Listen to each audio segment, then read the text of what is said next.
la parole de la foi dans votre bouche. Répétons donc, la parole de la foi dans ma bouche. Tel est le thème de notre méditation du jour. Notre verset du jour est tiré de Romains chapitre 10, verset 8. Je lis. Que dit-elle donc? La parole est près de toi, dans ta bouche et dans ton cœur. Or, c'est la parole de la foi que nous prêchons. La parole de Dieu dans votre bouche est la victoire.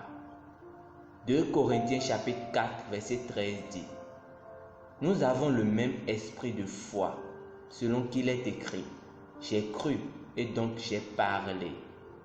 Nous aussi nous croyons et donc nous parlons. Vous êtes un vainqueur en Jésus-Christ et vous maintenez cette victoire par vos mots pleins de foi. Ce qui se passe ne fait aucune différence autour de vous. Parlez comme un vainqueur. Parlez avec droiture. Parlez de succès, de gloire et d'excellence. Les vainqueurs ne parlent pas de peur.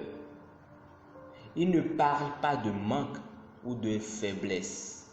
Ils parlent de la sagesse de Dieu.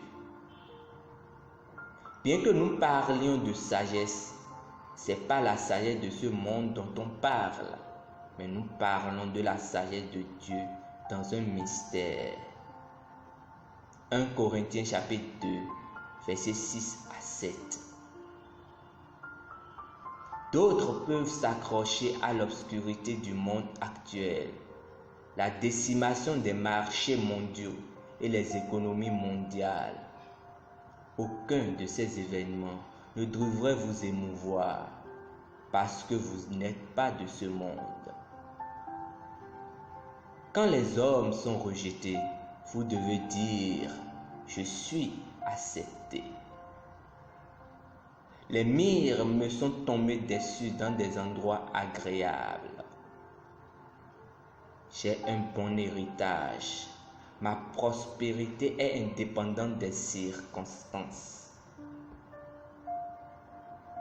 C'est ainsi que les vainqueurs parlent.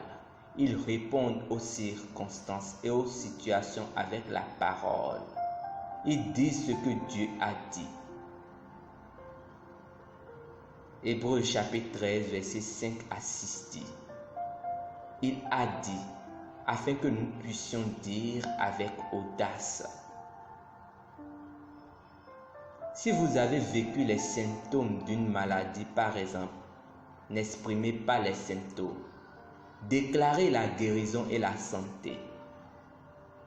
Si vous vous sentez faible, déclarez la force de Dieu. Affirmez que la vie de Dieu est en vous et est supérieure, et donc détruisez et dissipez toutes les maladies, les affections et les douleurs dans votre cœur. 1 Jean chapitre 5 verset 4 dit: Car tout ce qui est né de Dieu a vaincu le monde, et cette victoire dépasse le monde. Même votre foi dépasse le monde. Continuez à affirmer votre justice et votre vie triomphante dans le Christ. Régnez donc sur les circonstances avec la parole de foi dans votre bouche. Confessons ensemble. Ma vie est la révélation de la gloire de Dieu, le témoignage de sa grâce et de sa justice. Je suis toujours victorieux et en toutes choses fructueux, productif et efficace dans le ministère de l'Évangile. Alléluia. Étude supplémentaire. Matthieu chapitre 13, versets 24 à 43. Genèse chapitre 44 à 45. Plan de lecture de la Bible sur un an. Matthieu chapitre 7, versets 21 à 29. Genèse chapitre 19.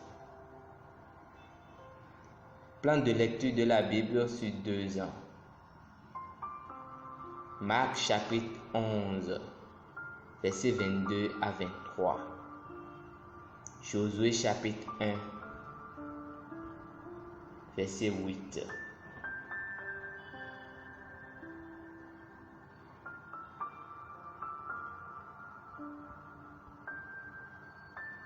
Si vous aimeriez faire de Jésus-Christ votre seul Seigneur et Sauveur personnel, conversez donc avec moi ces paroles d'un cœur sincère. Ô Seigneur Dieu, je crois de tout mon cœur en Jésus-Christ, Fils du Dieu vivant. Je crois qu'il est mort pour moi et que Dieu l'a ressuscité d'entre les morts. Je crois qu'il est vivant aujourd'hui. Je confesse de ma bouche que Jésus-Christ est le Seigneur de ma vie à partir de ce jour. Par lui et en son nom, j'ai la vie éternelle. Je suis né de nouveau. Merci Seigneur d'avoir sauvé mon âme. Je suis maintenant un enfant de Dieu. Alléluia. Félicitations. Vous êtes maintenant un enfant de Dieu. Pour recevoir plus d'informations sur la façon dont vous pouvez grandir en tant que chrétien, veuillez nous contacter par l'un des contacts ci-dessous dans la description. Et assurément, vous deviendrez un sujet de dépression pour le royaume des ténèbres. La gloire de Dieu se lève sur vous et vous brillez en votre saison en atteignant votre destinée. Au nom de Jésus-Christ. Amen.